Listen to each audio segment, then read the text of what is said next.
Hello friends, ये IOCL dealer के लिए ये वीडियो है।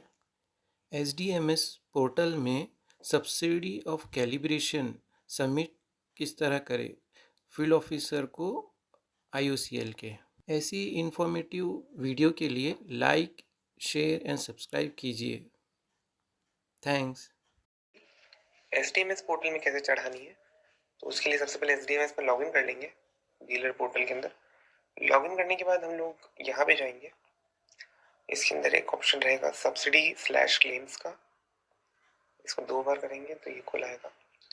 अब ये सब्सिडी क्लेम्स का जो पेज खुला है, इसमें हम लोग देख सकते हैं कि ऊपर ऑप्शन आ रहा है यहाँ पे सब्सिडी, सेकेंड ऑप्शन क्लेम का। क्योंकि कैलिब्रेशन का जो है वो एक तरह का क्लेम होता है, तो हम यहाँ पे क्लेम वाले पे क्लिक करेंगे। ये क्लेम की स्क्रीन खुलाएगी हमारी। इसके अंदर हमें इसको करने के लिए एक नया क्रिएट करना पड़ेगा क्लेम। उसके लिए हम यहाँ पे प्लस में जाएंगे। ये प्लस, इस पर क्लिक करेंगे जब, तो ये एक नया क्लेम क्रिएट हो गया। ये लाइन जो बन के आ गई ऊपर, फाइनेंशियल ईयर ये 22-23 बता रहा है। मुझे 22-23 की नहीं, मुझे 21-22 की करनी है, तो मैं इसमें 21-22 सेलेक्ट कर लूंगा। और टाइप जो है इसका weights and measures annual stamping, वो सेलेक्ट कर लेंगे। ओके, ये 2 चीजें यहाँ सेलेक्ट करने के बाद हम लोग इस पे क्लेम का ये जो ब्लू कलर में बन के आ रहा है पहले नंबर, इस पे क्लिक करेंगे। जब हम इस पे क्लिक करते हैं तो ये खुल आता है नीचे पूरा बन के।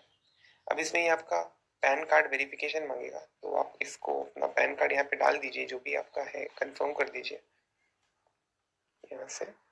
अब यहाँ पे ये जो अमाउंट वाला कॉलम है ऊपर, इसको अगर मैं थोड़ा सा साइड में जाऊं, ये इसमें 0-0 बता रहा है यहाँ पर। ठीक है, इसको कैसे भरना है उसके लिए हम लोग नीचे आ जाएंगे। यह और ग्रुप क्लेम्स में ये नीचे वाला जो दिख रहा है, इसमें थर्ड वाला ऑप्शन जो है weights and measures calibration, WM calibration. अब इसमें हमारी DU नहीं उठा रहा, तो हमें हमारी इंडिविजुअल DU सेलेक्ट करनी है और डालनी है। तो उसके लिए हम फिर से प्लस पे क्लिक करेंगे। प्लस पे क्लिक करने के बाद नोजल पूछेगा, नोजल हमें सेलेक्ट करना है। इसमें नोजल नंबर, DU नंबर, कौन कौन सा DU है, तो DU नंबर और इसमें क्या क्या प्रोडक्ट है। ठीक है, तो अभी मुझे पता है क्योंकि वहां पे 2 DU है। उसका अगर आपको चेक करना है मॉडल नंबर या सीरियल नंबर जैसे है, तो 581V और 456V।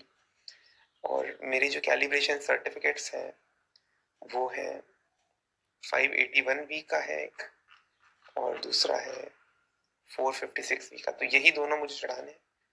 तो ये हम इसमें सेलेक्ट करेंगे एक एक करके, 1 by 1।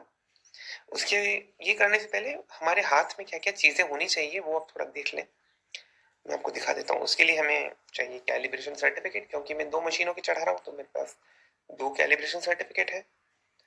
उसके अलावा मुझे चाहिए रसीद। ये एक मशीन की रसीद है 3,000 रुपए की, क्योंकि 2 नोजल है। ये दूसरी मशीन की रसीद है 3,000 रुपए की, क्योंकि 2 नोजल है। रसीद चलेगी मुझे। फिर चाहिए मुझे फिटर की रिपोर्ट, वो भी 2 साथ में कंबाइन करी हुई है दोनों मशीनों के लिए।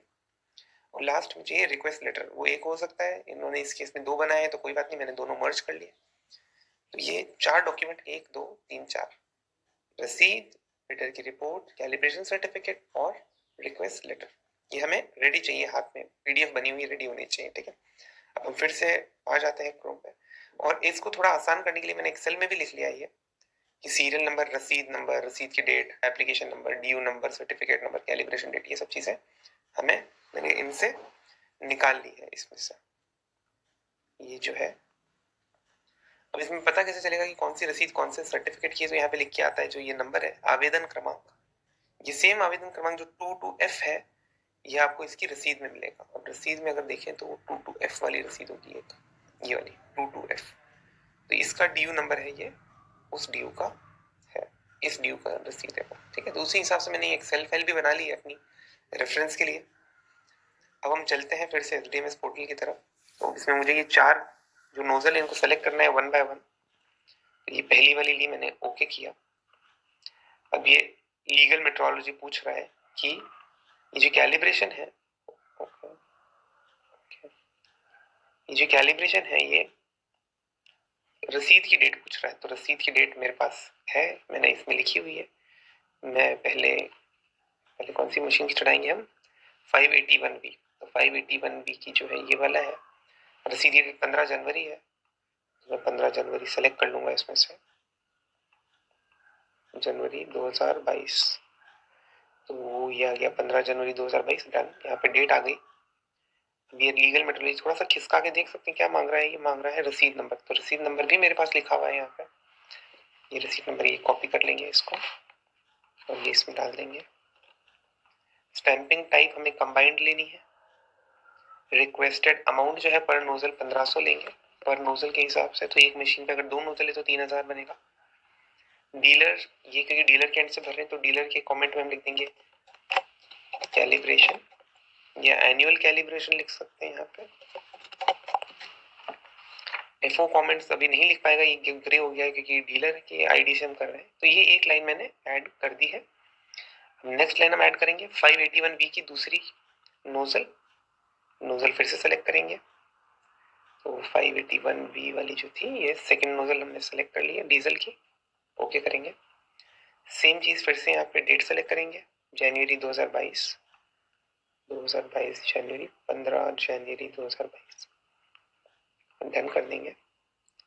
रसीद फिर से एंटर करेंगे।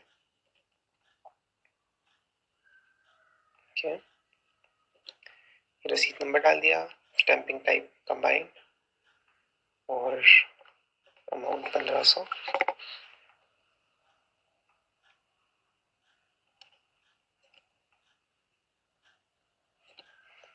फिर हम थर्ड लाइन पे आ जाएंगे, तो आपके सामने ही फटाफट कर देते हैं इससे इसको। ओके। अब मेरे पास जो दूसरी रसीद है उसका देख लेता हूँ मैं। 17 जुलाई इसकी डेट है रसीद की, तो 2021 जुलाई, 17 जुलाई। अब आप देखेंगे कि एक रसीद जुलाई 21 की है, दूसरी 15 जनवरी 2022 की है। ये क्योंकि फाइनेंशियल ईयर हमने 21-22 सेलेक्ट किया है, तो 21-22 फाइनेंशियल ईयर अप्रैल 21 से लेके मार्च 2022 तक होता है। तो अप्रैल 21 के बाद जुलाई अप्रैल 21 के बाद आता है, तो ये भी इंक्लूड हो जाएगी। और जनवरी 2022 मार्च 2022 से पहले आता है, तो ये भी इंक्लूड हो जाएगी। थोड़ा सा रसीद का ध्यान रखिएगा। ऐसा पता चला आपने जुलाई 21 की चढ़ा दी और यहाँ पे भी मई 2022 की नहीं चढ़ा पाएंगे आप, क्योंकि वो फिर मई 2022 की 22-23 की फाइनेंशियल ईयर में आएगी। थोड़ा फाइनेंशियल ईयर का ध्यान रखना है। ये रसीद मांग रहा है मुझसे, इसमें रसीद ये वाली जाएगी कमांड से। ये रसीद एंटर करेंगे, कंबाइंड और अमाउंट 1500।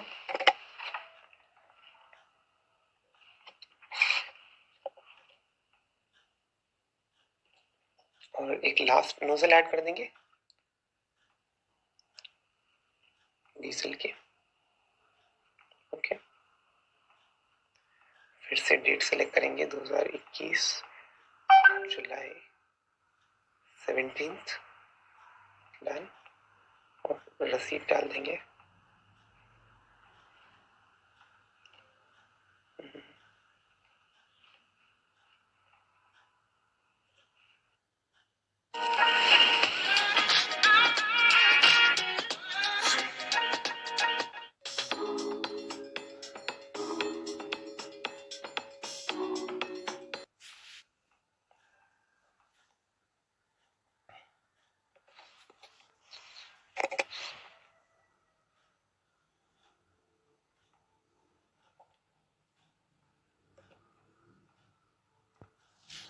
ये सब डाल दिया हमने, ये ऐड हो चुका है। अटैचमेंट्स के अंदर अब हम जाएंगे।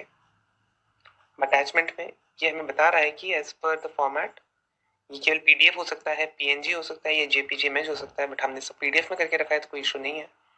फिर से प्लस पे क्लिक करेंगे। हमें इसका क्या है, ये क्या चीज़ है, अब इसमें बताएंगे। ये कैलिब्रेशन सर्टिफिकेट है, जैसे कमेंट्स में लिख देंगे कैलिब्रेशन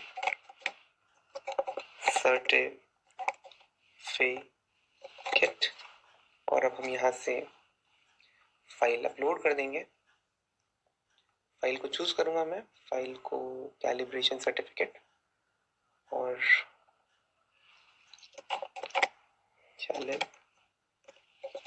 सर्टिफिकेट इसको मैं अपलोड कर दूंगा।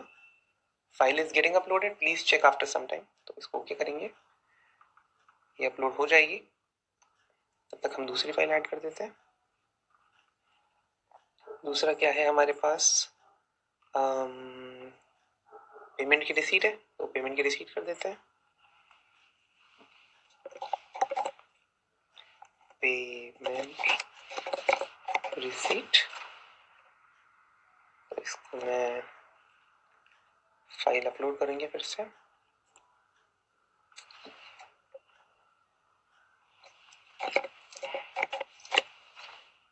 फाइल चूज करते हैं फिर से, ई चालान, अपलोड फाइल। फिर हम थर्ड पे आ जाएंगे जो कि हमारी फिटर रिपोर्ट है।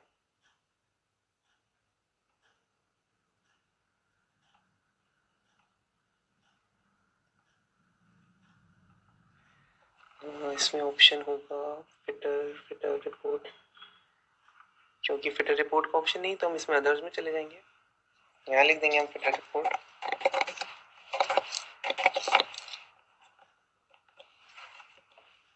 और फिटर रिपोर्ट अपलोड कर देंगे।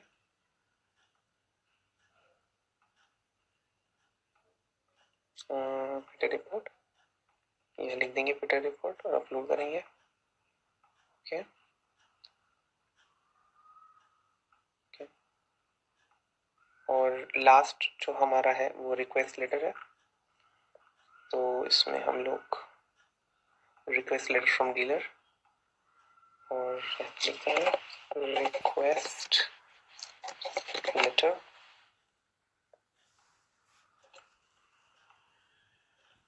इसमें फाइल अपलोड करेंगे, चूज रिक्वेस्ट लेटर और यहाँ पे लिख देंगे, अपलोड कर देंगे। ओके, अब ये हो रहा है। एक बार यहाँ पे मुझे लग रहा है शायद फिटर रिपोर्ट में फाइल अपलोड फिर से चेक कर लेते हैं, कैंसिल अगर हो गई है कि नहीं। हम यहाँ पे डिस्प्ले में देखेंगे तो पता चल जाएगा। ये हो गई है, तो ये प्रीव्यू डाउनलोड आ रहा है, मतलब बढ़िया हो चुका है। इसमें भी चेक कर लेंगे, ये भी हो चुका है। फिटर रिपोर्ट में भी हो चुकी है। अगर हमें चेक करना है तो एक बार क्लिक करके देख सकते हैं कि भाई हुआ है कि नहीं। इस पर क्लिक करेंगे तो वो डाउनलोड हो जाएगा और वो खुल जाएगा अपने आप। यहाँ पे क्लोज करेंगे, ये देखिए फिटर रिपोर्ट खुल के आ गई सामने। तो मतलब जो जो भी हमने अपलोड किया था वो सब अपलोड हो चुका है। इस पर क्लिक करके डिस्प्ले कर लेंगे, सारी चीज़ें हमारी अपलोड हो चुकी है। MDG में कुछ नहीं करना है, नोट्स कुछ नहीं लिखना है, आगे हमें कुछ भी नहीं करना है, बस इतना कंप्लीट हो गया। अब आप देखिए यहाँ पे अमाउंट अपने आप आ गया 1500 पर नोजल के हिसाब से 6000 का अमाउंट इसने अपने आप कैच कर लिया है। आपने सारे डिक्लेरेशन पे टिक कर लिया था पहले ही। फाइनेंशियल ईयर हमने 21-22 की ले रहे हैं तो 21-22 सेलेक्ट कर लिया है और कोई भी और फील्ड नहीं बचा, बस हो गया। इसे आप सबमिट करें। Please add mandatory attachments or identified method. Request letter from dealer, invoice, photographs and payment under the claim header. Attachments tab. Okay. ये कुछ बोल रहा है कि ऐड करने हैं कैलिब्रेशन, बट हमने ऑलरेडी अटैच कर दिए थे। एक बार फिर से सबमिट करके देखते हैं क्या बोलता है। Please add the mandatory attachments of identity method, request letter from dealer, invoice. Invoice में जाना है, photograph, payment under and payment. तो इनवॉइस, फोटोग्राफ और पेमेंट कंपलसरी टैब्स हैं जो कि अपलोड करने ही करने हैं। तो इनवॉइस के अंदर हम कर सकते हैं जो रिसीट था। फाइल अपलोड में हम जाएंगे फिर से। ओके, तो हम लोग एक नया क्रिएट करेंगे। अब इसमें हम जाएंगे इनवॉइस। अब ये इनवॉइस वाली टैब है, ये कंपलसरी है। इसमें हम लिख देते हैं रिसीट पेमेंट की, पेमेंट इनवॉइस। इसमें अब हम जाएंगे तो फिर फाइल अपलोड करेंगे जाके दोबारा से। इसमें हम वो चढ़ा देंगे चालान और सबमिट करेंगे। ई चालान हम लोग यहाँ पे इसको अपलोड कर देंगे। ओके, और क्योंकि हम लोग ऑलरेडी चालान अपलोड कर चुके हैं तो इसकी फिर पेमेंट रिसीट की जरूरत नहीं है, इसको हम डिलीट कर सकते हैं यहाँ से। Are you sure? ओके, तो हमने पेमेंट रिसीट डिलीट कर दी। रिसीट की जगह हम इनवॉइस में करेंगे। फिर हम जाएंगे दोबारा से, एक चीज और वो कह रहा था कि इंपॉर्टेंट टैब्स के अंदर फोटोग्राफ वगैरह का, लेट्स चेक।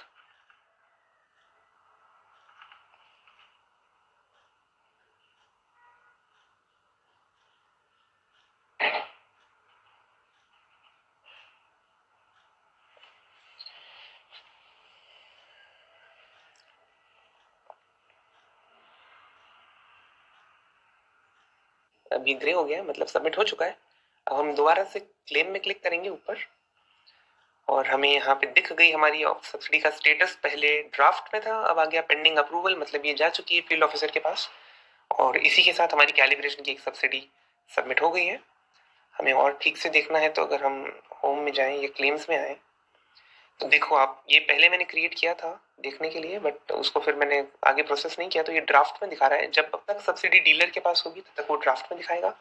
एक बार वो फील्ड ऑफिसर के पास चली जाए तो वो पेंडिंग अप्रूवल में दिखाएगा। हम एट द सेम टाइम एक साथ हम पिछले 3 साल की सब्सिडी ले सकते हैं, क्योंकि अभी 22-23 चल रहा है, तो हम 22-23 की ले सकते हैं, 21-22 और 20-21 की सब्सिडी हम ले सकते हैं।